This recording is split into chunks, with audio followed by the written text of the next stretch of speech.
ইয়া মানে 22 বা 20 26 এ দাও ভালো লাগছে না 26 এ দাও গরম হয় মানে 20 বা 20 এ দিলে এই গরম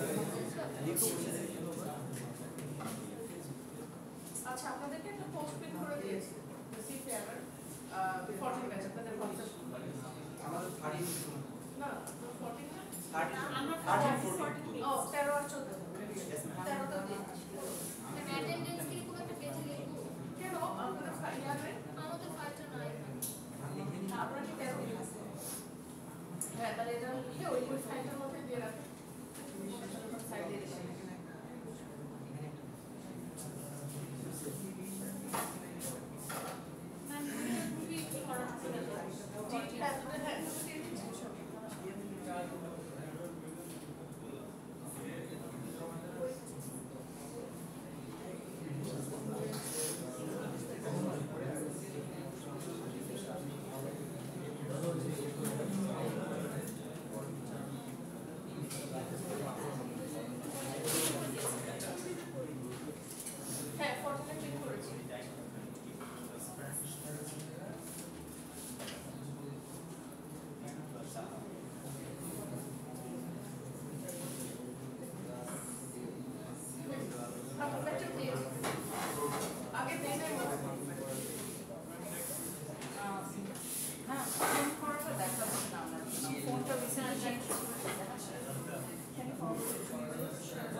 action, time, place, and action of action.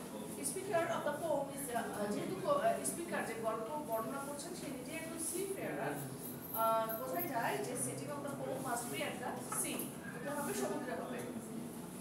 Speaker drifting in the middle of the stormy sea and can only listen to the cries of birds and sound of the surf. যেহেতু সে ওই সমুদ্রে আছে সমুদ্রের যে সমুদ্রের চারপাশে পাখি সমুদ্রের ওই তীরবর্তী এলাকায় পাখিগুলো বেশি ঘোরে, কারণ ওরা মাছের জন্য ওই জায়গাটা বেশি ঘোরে. পাখি কিন্তু যেখানে ঘুরবে সেখানে মানে হলো মাছ আসবে. ফর এক্সাম্পল হাওড় অঞ্চল কোথায়? ধরেন আমাদের সিরাজগঞ্জের পাবনার ওইদিকে, তারপরে ওই যে তারপরে ঢাকার হাওড় সুনামগঞ্জে, তারপরে আড়িয়াল খাল বিল বা এই চলন বিল নাটোরের ওদিকে, নাটোরের দিকে আমরা কম বেশি দেখি যারা উত্তরে থাকি আমরা.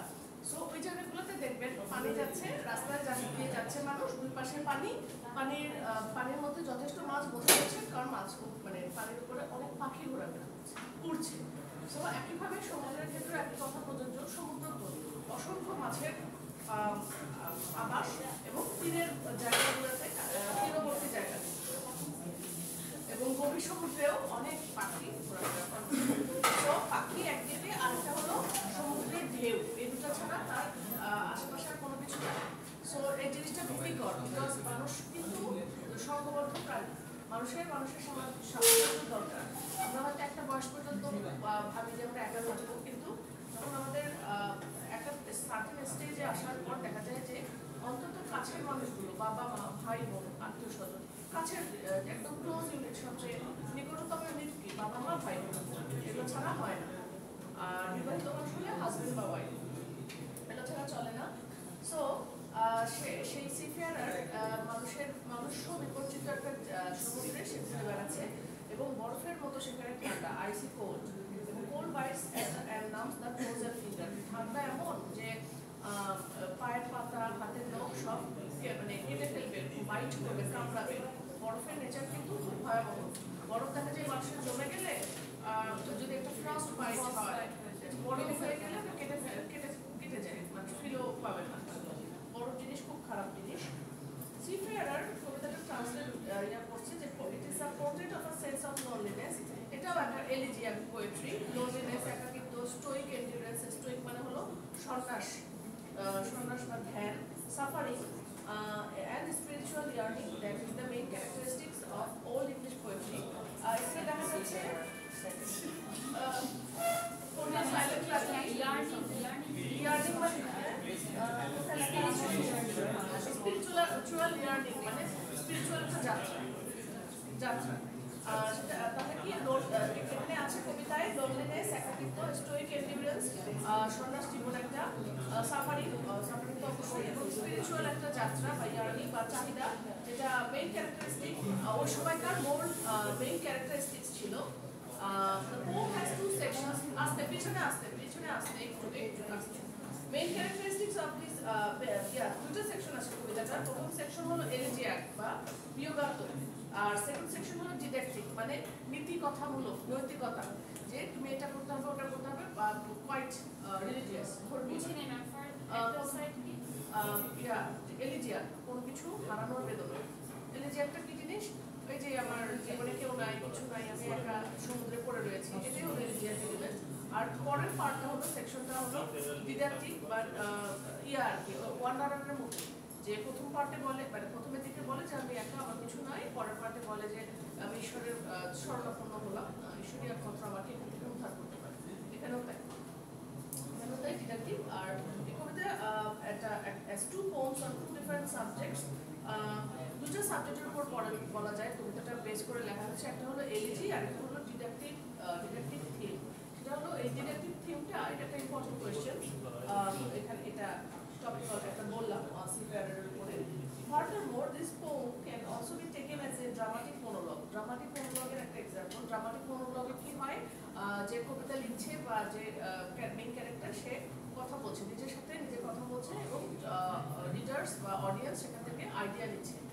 বুঝতে পারতেছেন তার মধ্যে কি চলছে। তো ওটাকে বলো প্রথম সেকশনের কবিতাটার হলো an agonizing personal description of the mysterious attraction and sufferings of sea life। প্রথম পার্টে এখানে বলছে অদৃশ্য মিস্টেরিয়াস বা রহস্যজনক এক ধরনের আকর্ষণ এবং সাফারিং অফ সি লাইফ, সমুদ্রের জীবনে মানুষ যে সাফারগুলো করছে সেটার উপরে। সি লাইফের সাফারিং কি কি, এই যেরকম বড় ঠান্ডার পাখি, তারপরে আছে মোশন সিকনেস আছে, অনেক কিছুই আছে। আর তখনকার দিনে তো সবকিছু কোনো কিছুর উন্নত ছিল না, সো জীবন অনেক টাফ ছিল। আর however in the second section of the poem the speaker focuses on fortune, fleeting nature of fame, life, etc. The poem ends with the explicitly Christian view of God as powerful and wrath. Second সেকশনে বলছে যে মানুষের Fortune বা ভবিষ্যৎ, fleeting nature of fame মানে মানুষের নাম যশ খ্যাতি এটা যে কোনো মুহূর্তে চলে যেতে পারে, এবং মানুষের জীবন। তো এবং খ্রিস্টিয়ান ভিউ অফ গড নিয়ে কবিতাটা শেষ হয়েছে। তার মানে বোঝা যাচ্ছে রিলিজিয়াস ফেইথ এবং রিলিজিয়াস যে গডের যে ক্রোধ সেটাও কিন্তু কম না মানুষের উপর, সেটার উপর বেস করে লিখেছে সেকেন্ড পার্ট। আর second section of the poem, second পার্টে স্পিকার রিডার্সদেরকে বলছে not to run after the earthly accomplishments but rather anticipate the judgment of God in the afterlife। আচ্ছা পিছনে কথা না আস্তে, আমি ফোকাস করতে পারছি না, আপনারা একটু সাইলেন্ট থাকেন। আচ্ছা second section of the poem speaker বলছে যে মানে পৃথিবীর জাগতিক জিনিস নিয়ে ছুটো না, ম্যাটেরিয়ালিস্টিক থিংস নিয়ে ছুটেন না, বরঞ্চ ঈশ্বরের জাজমেন্ট মানে গডের জাজমেন্ট খুবই কিন্তু কঠিন। এটা কিন্তু আমাদের বাস্তব জীবনেও ইয়াতে যে আল্লাহ ছাড় দেন কিন্তু ছেড়ে দেন, ওই কথাটারই রূপ আর কি। নিজের জীবন নিয়ে বা অন্যের জীবন নিয়ে বেশি নাড়াচাড়া করলে কিন্তু রিপোর্টে সে লোকের জন্য ভালো কিছু ফল আসে না। The poem deals with both Christian and pagan ideas regarding overcoming the sense of loneliness and suffering. কবিতাটা ক্রিশ্চিয়ান আইডিয়াও আছে, প্যাগান আইডিয়াও আছে, লোনলিনেস এবং সাফারিং এর উপর বেস করে, এবং ধর্মীয় এবং বিধর্মী দুই ধরনের পয়েন্ট অফ ভিউ থেকে দেখা যায়। পেগানিজমটা একটু পেগানিজম মানে হলো যে আচ্ছা গডে কাকে বিশ্বাস করা হয়, একজন গড। পেগানিজম হলো প্রকৃতির উপরে এবং মানে প্রকৃতি করতে না ওরকম না, কারণ নাজিয়াতে ঈশ্বরের কথা থাকতো, আল্লাহর কথা তো থাকতো, হ্যাঁ থাকতো। আচ্ছা আর ক্রিশ্চিয়ানিটি হলো যে ঈশ্বরের প্রতি যে হে আল্লাহ, আমি আমার ইয়াতে বলি ধর্মের ইয়াতে যে আল্লাহ আমাকে মাফ করে দাও, ক্ষমা করে দাও, এই সমস্ত জিনিস। কিন্তু প্যাগান আইডিয়াতে ওখানে ওদের গড হলো ফেট বা উইয়ার্ড, WYRD। সো এটি মেজর পার্ট ছিল, ওখানে হলো গড আছে আর পেগানিজমে আছে হলো ভাগ্য। ভাগ্যতে বিশ্বাস যে মৃত্যু, হ্যাঁ এটা ভাগ্য। সো ওরা যে কারো কাছে চাবে ফিউচারের জন্য, আফটার লাইফে কারো কাছে নাই, আর ওদের যে গডের উপর বিলিভ করে না, জাস্ট ফেটের উপর বিলিভ করে, ফেটের উপর মানে হ্যাঁ এখানে হলো ওদের ইয়া হলো গড এক ধর্মে, আর ওই ধর্মের হলো জাস্ট ভাগ্য। আর আছে পেগানিজমের ইয়া হলো প্রকৃতির পূজা। হিন্দুরা যেরকম বিভিন্ন ধরনের দেবদেবী, আর ওরা হলো প্রকৃতির পূজা করে, গাছপালা, হ্যাঁ গাছপালা। ওই যে যেমন উইলিয়াম ওয়ার্ডসওয়ার্থের যে কবিতাগুলো, উনি রোমান্টিকে যে কবি, রোমান্টিকে যে কি হয় ওই মানে রোমান্টিকে যে কিছু হয় না, রোমান্টিকে যে প্রকৃতির উপরে একটু একটা আদর্শ বা ভাবাদর্শ আছে, যেমন word to the west wind, এগুলো হলো ওয়ার্ডসওয়ার্থের কবিতা। এগুলো যখন আপনারা পড়বেন দেখবেন প্রকৃতি নিয়ে অনেক কথা, গাছপালা। জি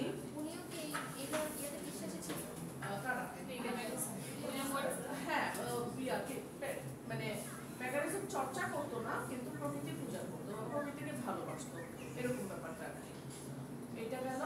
আর বিয়া আর কি আমরা কিন্তু প্যাগানিজমের এখনো ইয়া আছে, চর্চা আছে গ্লোবালি, আমরা সেটা ইয়াও করি না। বিকজ ফর এক্সাম্পল দেখবেন ক্রিশ্চিয়ানিটির যে ক্রিসমাস কিন্তু এটা কোনো ভিত্তি নাই যে জিসাস ক্রাইস্টের ওদের যে ধর্ম মানে যিশু খ্রিস্টের জন্ম কবে আমরা জানি না, ওটা একটা যেটা বানিয়েছে ডিসেম্বর মাসের 25 তারিখে, এটার ক্রিশ্চিয়ান ওয়েতে কোনো ইয়া নেই। আরেকটা জিনিস আছে যে জিনিসটা সেটাও প্যাগান, যেটা এখন মানুষ হ্যালোইন, বিকজ এই জিনিসটার কোনো রিলিজিয়াস বেস নাই, এবং ওখানে বলতেছে যে পবিত্র ভূত বা এই কনসেপ্টটা আর কি, যেমন হোলি স্পিরিট আর কি, যেমন মিষ্টি কুমড়ার মধ্যে যে ইয়া থাকে, বা যে মানে এটা হলো আমাদের স্কুলে যে প্রতিযোগিতা হয় যেমন কেমন কেউ রক্তচোষা ড্রাকুলা সাজছে, কেউ স্পাইডারম্যান সাজছে, এই কাজগুলো খ্রিস্টান ধর্মের সাথে সম্পর্কযুক্ত নয়, এমনকি ক্রিসমাস তাহলে এগুলো পেগানের একটা পার্ট, সো এগুলো পেগানিজমের বাই প্রোডাক্ট আর কি। সো এগুলো আমরা এমনিতে নরমালি যদি কেউ প্রকৃতিকে ভালোবাসে না, ওটা তো পেগানিজমের মধ্যে পড়ছে না, কিন্তু যদি শুধু পেগানের উপর আমরা হচ্ছে গিয়ে ফোকাস করি তখন সেটা পেগানিজমের মধ্যে পড়ছে। আর কিন্তু যদি যারা লেখালেখি করছে পেগানিজমের উপরে, যারা ধর্মকর্ম তারা এথিস্ট, তখন সেটা কোনো গডের উপর বিশ্বাস নেই, সো আমরা তো আর ওরকম না। আচ্ছা, Christian and pagan elemental কথা বলছিলাম। For example, speaker of the poem talks about winning glory and being buried with a treasure, which is a pagan idea. আচ্ছা, pagan আইডিয়াটা কি আপনারা জিজ্ঞেস করছিলেন। এখানে বলা আছে যে কবি যে বা স্পিকার যে সে বলছে যে পাস্টের যে গ্লোরি গুলো যেগুলো আছে, এবং সে বলছে যে আমি আমার মৃত্যু হলে আমার ট্রেজার গুলো আমার সাথে কবর দিয়ে দিও, এটা একটা প্যাগান আইডিয়া। ঠিক আছে, মানুষ খ্রিস্টান ধর্মে কি হয়, কবর দিয়ে দেওয়া হয়, মুসলিম ধর্মে কবর দিয়ে দেওয়া হয়, হিন্দু ধর্মে পুড়িয়ে ফেলা হয়, কিন্তু কোন ধর্মে দেখেছেন যে যত ধন সম্পদ আছে সেটা কবরের সাথে ইয়ে করা হয়? এটা হলো পেগান কালচার। ইজিপশিয়ান হ্যাঁ ইয়া হতে পারে,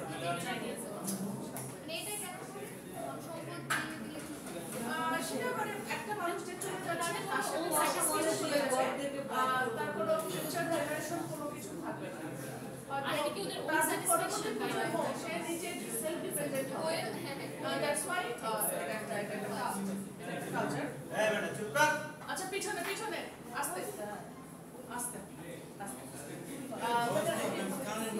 আচ্ছা পিছনে, ঠিক আছে। He also talks about the judgment of God in the afterlife, which is a Christian idea. ঈশ্বরের যে বিচার সেটা নিয়েও কথা বলছে, সো এটা একটা খ্রিস্টান আইডিয়া না। আর এই যে ট্রেজার নিয়ে যে কবরে ইয়া করা, বিউটি করা, এটা হলো প্যাগান আইডিয়া। এটা so the poem The Seafarer can be taken as an allegory that discusses life as a journey and the conditions of humans at the of exile in the sea. কবিতাটাকে allegory হিসেবে দেওয়া যায়, যেটা হলো যেটা জীবনকে বলছে, জীবনের সাথে তুলনা করছে একটা জার্নির সাথে, এবং মানুষের যে কন্ডিশন সমুদ্রে নির্বাসনে গেলে মানুষের যে কন্ডিশন হয় সেটার উপর বেস করে এটা একটা অ্যালিগরিমূলক কবিতা বা রূপক অর্থে কবিতা। মানুষের জীবনটা হলো একটা জার্নি, এটা একটা রূপক অর্থে অ্যালিগরিটা বলছে। The poem can be compared with the rhyme of the ancient mariner, Samuel Taylor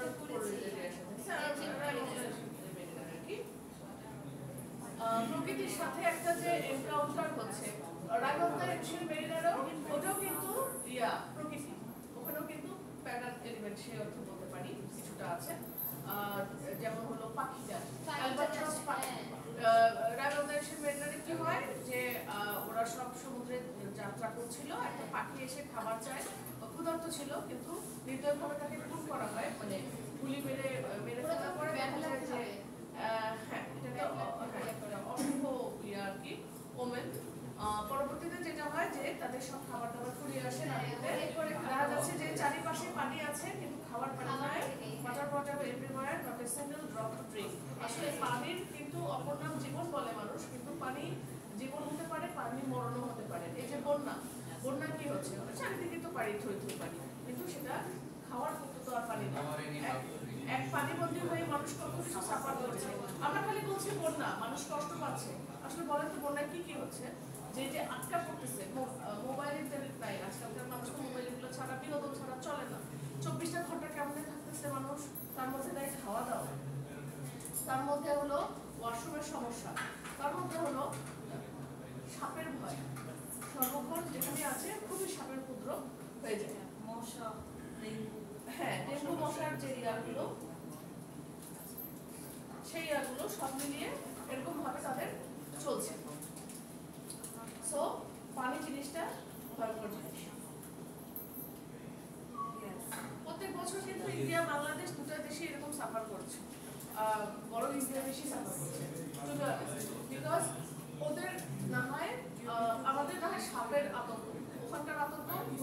হচ্ছে এই মুহূর্তে বন্যা, বলেন তো কি? কুমির। আরো কুমির। আবার ইন্ডিয়ার অবস্থাও ভালো না, সেটা হলো যে উত্তরের নর্থ ইন্ডিয়া যেখানে কয়েকটা এরিয়ায় নেকড়ের উপদ্রব, এগুলো ভয়ঙ্কর মানুষ ফেস করছে। বন্যার থেকে এগুলো বেশি লাইফ স্কেয়ার। আচ্ছা, সিফেয়ারের কবিতার থিমগুলো কি? আমরা মোটামুটি বুঝতে পেরেছি কি হচ্ছে না হচ্ছে। এখানে সমুদ্রে যাচ্ছে, বিচরণ করছে একটা লোক, যে একটা কি লাইফ লিড করছে, এবং এটা তার নির্বাসনের মতো এক্সাইল। থিমগুলো বলতে গেলে the first part of the poem is an elegy. প্রথম পার্ট এলিজি আমি বলেছি। It is generally portraying longings and sorrow for the past. আকাঙ্ক্ষা করছে পাস্টের জন্য, যে এই পাস্টটাকে যদি ফিরে পেতাম, যেটা গ্লোরিফাইং ছিল। Main theme of the elegy is longing. একটা এলিজির মেইন থিম হলো আকাঙ্ক্ষা, কোনো একটা কিছুর চাহিদা যেটা মুছে গিয়েছে মানুষের জীবন থেকে। The seafarer trusts the reader into the world of exile, loneliness and hardship. কবিতাটা মানুষকে নিয়ে যায় একটা পৃথিবীতে যে জগতে আছে নির্বাসন, এক্সাইল, লোনলিনেস, একাকিত্ব এবং হার্ডশিপ, পরিশ্রম। The speaker যে বলছে কবিতাটা describes the feeling of alienation in terms of suffering and physical privation. এখানে এলিয়েনেশনের কথা বলা হচ্ছে সাফারিং এর মাধ্যমে এবং ফিজিক্যাল যে হার্ডশিপ সেটার মাধ্যমে। ফর এক্সাম্পল, স্পিকার বলছে কবিতার মধ্যে, my feet were cast in icy bags bound with frost with frozen change and hardship roamed around my heart. এখানে এই লাইনগুলোর মাধ্যমে এটা বোঝাচ্ছে যে তার পা ইমোবিলাইজ হয়ে আছে, পা নড়াতে পারছে না, এবং hull of his open air ship, ওই জাহাজের মাস্তুলের ইয়ে করতে যে, এবং এরকম ফ্রোজেন ফিট নিয়ে সে জাহাজ চালাচ্ছে, সেল করছে। His feet are seized by the cold. আসলে কি নিয়ে সিজ হয়ে রয়েছে, ইমোবিলাইজ হয়ে আছে? ঠান্ডার জন্য হয়ে আছে। The cold corresponds to the sufferings that clasp his mind.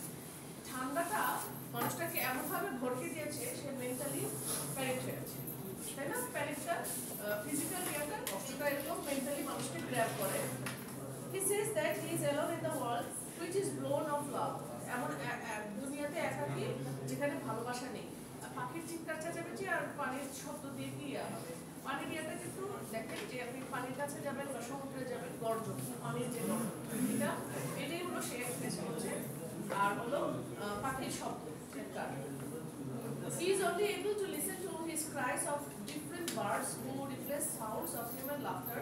সে শুধুমাত্র পাখির শব্দ শুনতে পাচ্ছে, যেটাকে সে হিউম্যান লাফটার হিসেবে চিন্তা করছে, মানুষের হাসি হিসেবে কল্পনা করছে, হ্যালুসিনেশন টাইপের। He is urged to break with the birds without the warmth of human bonds with kin. সে বলছে যে পাখি তোমরা চলে যাও, আমার হিউম্যান ওয়ার্মথ লাগবে। মানুষের কিন্তু রক্তের একটা ইয়ে আছে, তাপ আছে। মানুষ উষ্ণতা, একটু উষ্ণতার জন্য যে মানুষ বলে, এর শুদ্ধটা কি? এটা হলো মানুষের ব্লাডের যে ওয়ার্মথটা। এটা the tragedy of loneliness and alienation is not evident for those people whose culture promotes brutally self-made individualists that struggle alone without assistance from friends or family. আসলে এই লোনলিনেস এবং এলিয়েনেশন ততক্ষণ তারা বুঝবে না যতক্ষণ না একটা দল যারা একতাবদ্ধ মানুষের মধ্যে, মানুষের সাথে, তারা যখন ব্রুটালি তাদেরকে মেরে ফেলা হয়, তাদেরকে যখন না পর্যন্ত তাদের লসটা আসবে, ততক্ষণ পর্যন্ত তারা ফেস করতে পারবে না এই জিনিসটা। তো অ্যাংলো-স্যাক্সন পিরিয়ডে সেই সময়কার যে জগৎটা ছিল, এই রিলেশনশিপ এবং ফ্রেন্ডস অ্যান্ড ফ্যামিলি, এই জিনিসটা তখন থেকেই চলে আসছে। তারপর সৃষ্টির সূচনা থেকেই আদিমকাল থেকেই মানুষ কিন্তু একাকী না, একসাথে চলাফেরা করেছে। For the people of the time, the isolation of exile and exile that the seafarer suffers in the poem is a kind of mental death.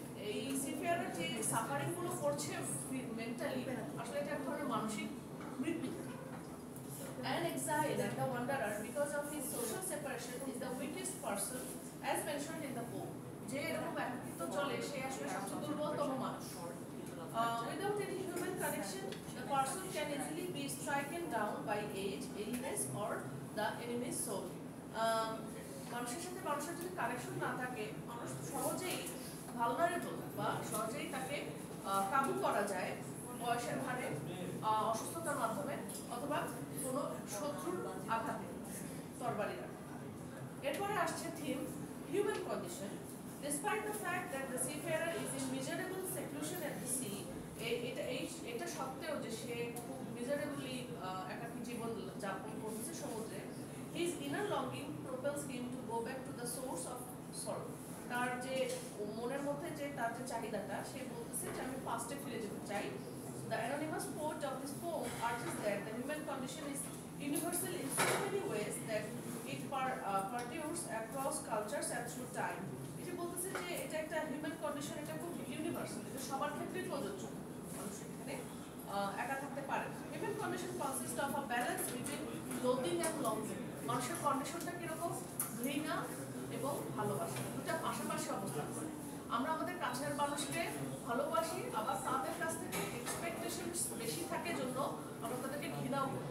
কেউ আমার সাথে এমনটা কেন করি? এটা হলো অভিমান। ভালোবাসার জন্যই এই অভিমান। সেটা বাবা মার সাথে হতে পারে, ভাই বোনের সাথে হতে পারে, আর আসলে যে সম্পর্ক লাভ হেটের সেটা তো হতেই পারে। So, for instance, people often find themselves in the loving condition with a person, job, or many other things. আপনি একটা জব, আপনি এটা পছন্দ করতে পারেন না পছন্দ করতে পারেন। আপনার কারেন্ট জব স্টুডেন্টশিপ, আপনার পছন্দ হতে পারে না, মানে দুটোই সহাবস্থান করে কিন্তু, যে হ্যাঁ ভালো লাগে আবার ইচ্ছাও করে এরকম। সো মেনি আদার যে কোনো কিছুর সাথে এটা হতে পারে। সো এই সিফেরার যে তার সাথে একই ঘটনা ঘটেছে, তার কন্ডিশনটা মেজারেবল, কিন্তু তার হার্ট বলছে যে আমি তাও ভয় যেতে চাই, আমি এই কন্ডিশনে আছি, তারপরে আমি এই ভয়েস বা অভিযান সিফেয়ারিং বা এই যে সার্ফিং বা এই যে সমুদ্র যাত্রাটা কিন্তু অনেকটা লুক্রেটিভ একটা জিনিস, আকর্ষণীয় জিনিস। যতই হার্ডশিপ থাকুক, মানুষের ভিতরে যখন একটা তার আলাদা ইয়া থাকে যে হ্যাঁ আমি ভয়েসে যাবো, অভিযানে যাবো, অজানাকে জানবো। এটা শুধু সমুদ্রের ইয়ার ক্ষেত্রে না, যে কোনো পাহাড় সমুদ্র যে কোনো কিছুই, যে কোনো ভয়েসই মানুষের জন্য আকর্ষণীয়। তাছাড়া এই জন্যই তো মানুষ লাখ লাখ টাকা খরচ করে কি করে, বেস ক্যাম্প করে, সব পাহাড়ে চড়ে, কিন্তু ওটা কিন্তু ভয়ঙ্কর জিনিস। এটা একটা অ্যাডিকশন, পাহাড়ে চড়া অ্যাডিকশন। কিন্তু অথচ দেখেন ওখানে নেপালে লেখা আছে যে আপনি যদি ইয়া করেন, পসিবল যে আউটকামগুলো, খারাপ যে ইয়াগুলো রিয়াকশনগুলো হবে, একটা আছে মেন্টাল কন্ডিশন নষ্ট হবে, মানে পাগলামিও শুরু হয়ে যেতে পারে, কারণ একা একা চলতে হয়, আশেপাশের মানুষ ঠাস ঠুস করে মারা যাচ্ছে এবং পুরোটা জায়গা ধরে মানুষের আবর্জনা, সেই জিনিসগুলো মানুষকে মেন্টাল ব্রেকডাউন করে দিতে পারে। So the poem asserts that those who were living in the safe cities and used to pleasure and songs and wines are unable to understand যে যারা এই মুহূর্তে ভোজন করছে, জীবনে আয়েশ করে কাটাচ্ছে, তারা এই সিফেয়ারের আমার কন্ডিশনটা বুঝতে পারবে না, সে এরকম করে বলছে। However, the character of seafarer is a metaphor of contradiction and uncertainties that are inherent within personal life. আসলে সিফেয়ারের কন্ডিশনটা আসলে একটা মেটাফর, বিপরীত ধর্মী একটা জিনিস, যে নিশ্চিত এবং অনিশ্চিতের দোলাচলে যে মানুষের জীবন, এটারই একটা এক্সাম্পল হলো সিফেয়ারের লাইফটা। ফর এক্সাম্পল, এটাও কিভাবে সেটা বলছি, একটা লাইন আছে এরকম, thus the joys of God are fervent with life, where life itself fades quickly into the earth, the wealth of the world neither reaches to heaven nor remains. এই লাইনগুলোর মাধ্যমে কি বোঝানো হচ্ছে? স্যাডনেস এবং রেজিগনেশনের কথা, যে এই লাইনগুলো ইকো করছে থ্রু আউট দ্য ওয়েস্টার্ন লিটারেচারে এই জিনিসগুলো একই, সবার ক্ষেত্রে এটা প্রযোজ্য, যেখানে বলছে যে ক্রিশ্চিয়ান কন্টেম্পটু মুন্ডি, এটা হলো ল্যাটিন ভাষা, এটার অর্থ হলো কন্টেম্পট অফ দ্য ওয়ার্ল্ড, দুনিয়ার প্রতি ঘৃণা, or deals with the trouble of existentialists regarding the meaningless of life আর কি। আচ্ছা, সিফেয়ার এখানে বলছে যে দুটো জিনিস, একটা দুনিয়ার প্রতি আকর্ষণ, ঘৃণা, দুই ধরনের, আর সেকেন্ডটা জিনিস হলো এক্সিস্টেনশিয়ালিজম মানে হলো মিনিংলেসনেস অফ লাইফ। ফর এক্সাম্পল, আপনারা একটা এক্সিস্টেনশিয়ালিস্ট নোবেলের একটা এক্সাম্পল পাবেন পরবর্তীতে, দ্য আউটসাইডার, অ্যালবার্ট ক্যামু নামে একজনের লেখা পরবর্তীতে পাবেন। সেখানে দেখা যায় যে নায়ক, যে মানে কনসেপ্ট একটু বোঝাই, সে নায়কের শুধু মা বেঁচে ছিল, হঠাৎ করে মা মারা যায়, সে ফিউনারালে গেল, ফিউনারাল থেকে ফিরে আসলো, অফিসে কাজ করছে, সবকিছু স্বাভাবিক, মানে সে তার কোনো কিছু কষ্ট তাকে স্পর্শ করে না, মায়ের মৃত্যু তাকে জীবনে কোনো রেখাপাত করে না। ঘটনাক্রমে সে একটা হত্যাকাণ্ডের সাথে জড়িয়ে যায়, পরবর্তীতে ঘোষণা করা হয় তাকে মৃত্যুদণ্ড দেওয়া হবে। এখন তাকে ছাড়ানো যেত, কিন্তু সে যে দুনিয়ার প্রতি যে উন্নাসিকতা, সেটি ঈশ্বরের নাম জপছে না, যার জন্য তাকে এই শাস্তিটা দিয়েছে কম বেশি। সো এই জিনিসটা সে করছে আর কি, বিরোধ প্রতিবাদ, যে আমার কারোর দরকার নেই, ঠিক আছে আমাকে মেরে ফেলবা, ফাঁসি দিবা, ঠিক আছে। So this is meaninglessness of life বা এক্সিস্টেন্সিয়ালিজম, যে আমি যেটার জন্য দোষী না সেটার উপর বেস করে আমাকে দেওয়া হচ্ছে, কিন্তু আমার যে দোষ আসল অরিজিনাল সেটা না দেখে কোনো কিছু করা হচ্ছে। সো সব মিলে মানে পরিস্থিতি মানুষকে এরকম একটা সিচুয়েশনে তুলে দেয় যেখানে মানুষ ঈশ্বরের প্রতি আর থাকে না, মানে বিলিভ বা ফেথটা থাকে না, সমাজ ব্যবস্থার উপরে ফেথটা থাকে না। এটা হলো মিনিংলেসনেস অফ লাইফ। সো এই দুটো জিনিসের একটা মাঝখানে অবস্থান সিফেয়ারের। আচ্ছা, আর আছে এই কবিতায় memory and reminiscence. For the seafarer, the greater source of sadness lies in the disparity between the glorious world of the past when compared to the present fallen world. মেমোরিটা কিরকম, যে পাস্টের কথা মনে করছে আর মন খারাপটা হয়ে যাচ্ছে, সরোটা আসছে তো পাস্টের মেমোরি থেকে, কারণ ওই জিনিসটা চলে গিয়েছে। The literature of the Icelandic Norse, the continental Germans and British Saxons preserved the Germanic heroic idea from the periods of great tribal migration. আচ্ছা, অ্যাংলো-স্যাক্সন পিরিয়ডটা কিসের কালচার? মাইগ্রেশনের কালচার। এই যে নর্স, আইসল্যান্ডের নর্ডিক জাতি, তারপরে জার্মানরা এবং ব্রিটিশ যে স্যাক্সনসরা, তারা মিলে এই অ্যাংলো-স্যাক্সন পিরিয়ডের পুনরাবর্তন করেছে এবং তারা মিলে ইংল্যান্ডকে তখন রুল করেছে। সো এটা মাইগ্রেশনের একটা কালচার, রাইট? মাইগ্রেট করে এসেছে। আইসল্যান্ডে পুরো মাইগ্রেট করেই গিয়েছে। হ্যাঁ, হ্যাঁ, এক জায়গা থেকে আরেক জায়গায় মাইগ্রেট করাই এদের কাজ ছিল অ্যাংলো-স্যাক্সন পিরিয়ডে। মানে ওরা এক্সপ্লোর করার জন্য যেত, যে কি আছে বিয়ন্ড দিস সি, এটার জন্যই যেত। সো এই মাইগ্রেশনটা কখন শেষ হয়েছে? ওয়েস্টার্ন রোমান এম্পায়ারের মাধ্যমে। তারা আরো আগের জাতি ছিল জার্মানিক ট্রাইবের থেকে, রোমান কালচার যেটা, সেটা তো আরো আগের, তাই না? ইয়ার থেকে। সো এই পিরিয়ডগুলো brave exploits that overwhelm any current glory. এটা হলো যে বর্তমান সময়ের যে কারোর জন্য একটা ক্লাসিক্যাল একটা যুগ, তাই না? যে পারফেক্ট একটা সময় ছিল এই সময়। For instance, the poem says, now there are no rulers, no emperors, no givers of gold, as once there were, when wonderful things were worked among them, and they lived in lordly magnificence. Those powers have vanished, those pleasures are dead. এই জিনিসগুলো এখন vanish হয়ে গিয়েছে, এগুলো এখন মানে আগে কি সুন্দর সময় ছিল, দিন কাটাইতাম এরকম আর কি। However, the contemporary world has no match for the glorious past. বর্তমান যুগের সাথে সেই ক্লাসিক্যাল বা গ্লোরিয়াস পাস্টের কোনো মিল নেই। The poet কবি বলছেন, the weakest survives and the world continues, kept spinning by toil. All glory is tarnished, the world's honor ages and shrinks, bent like the men who mold it. এখন সেই সবগুলো এখন হয়ে গিয়েছে, things fall apart টাইপের আর কি। Just like the Greeks, the Germanics had a great sense of passing a golden age. যা গ্রিকদের মতো জার্মানদের একটা গোল্ডেন এজ ছিল, সেটা এখন সিভিলাইজেশনের খুব একটা ভালো একটা সময় ছিল। আর ওই ক্রিশ্চিয়ানিটির মাধ্যমে সেটা ফেরত এসেছিল। ক্রিশ্চিয়ান গডের কথা যদিও বলছেন, তারপরেও সে ওই প্যাগানদের হিরোইজমের প্রতি আশাবাদী। সো এই যে হিরোইজম, হিরোইক পোয়েট্রি যেগুলো, এগুলো তাহলে একটা প্যাগান এলিমেন্ট, তাই না? নায়কদের নায়কোচিত যে ভাবগুলো, হিরোইজম, সৌর্যবীর্যগুলো, এটা একটা প্যাগান এলিমেন্ট। সো যদিও সে গডের কথা স্মরণ করছে, আবার প্যাগানিজমের প্রতিও তার আকর্ষণ আছে। This explains why the speaker of the poem is in danger and the paying for the settled life in the city. মানে সংক্ষেপে বলতে গেলে একজন বলতে পারে যে dissatisfaction of the speaker makes him long for an adventurous life. এই যে তার হতাশাটাই তাকে adventurous লাইফের জন্য করছে আর কি, long for an adventurous life. So মানে প্যাগানিজম এবং ক্রিশ্চিয়ানিটির মধ্যে দোলাচলে সে আছে। সো এই জিনিসের জন্য তার মধ্যে হতাশাটা আছে। সে পরবর্তীতে ঈশ্বরের কাছে ফিরে আসতে চায়, যে প্যাগানিজম করে লাভ নেই, গডের কাছে ফেরত আসতে হবে, বিকজ আল্লাহর ভাই বড় ভাই। হ্যাঁ, পরবর্তীতে সে বলেছে যে ঈশ্বরের গ্রোথ কিন্তু অনেক। আচ্ছা, লিটারারি ডিভাইস এখন পড়ার সময় নেই, অনেক কিছু আছে, বেশ কিছু আছে, সময় হলে পড়াবো। হ্যাঁ, সাজেস্ট করবো নেক্সট ক্লাসে। মানে এখান থেকে ডিটেকটিভ থিম। আচ্ছা, এখান থেকে অ্যান্সার করতে একটু হবে, তারপর আমি বলে দেবো।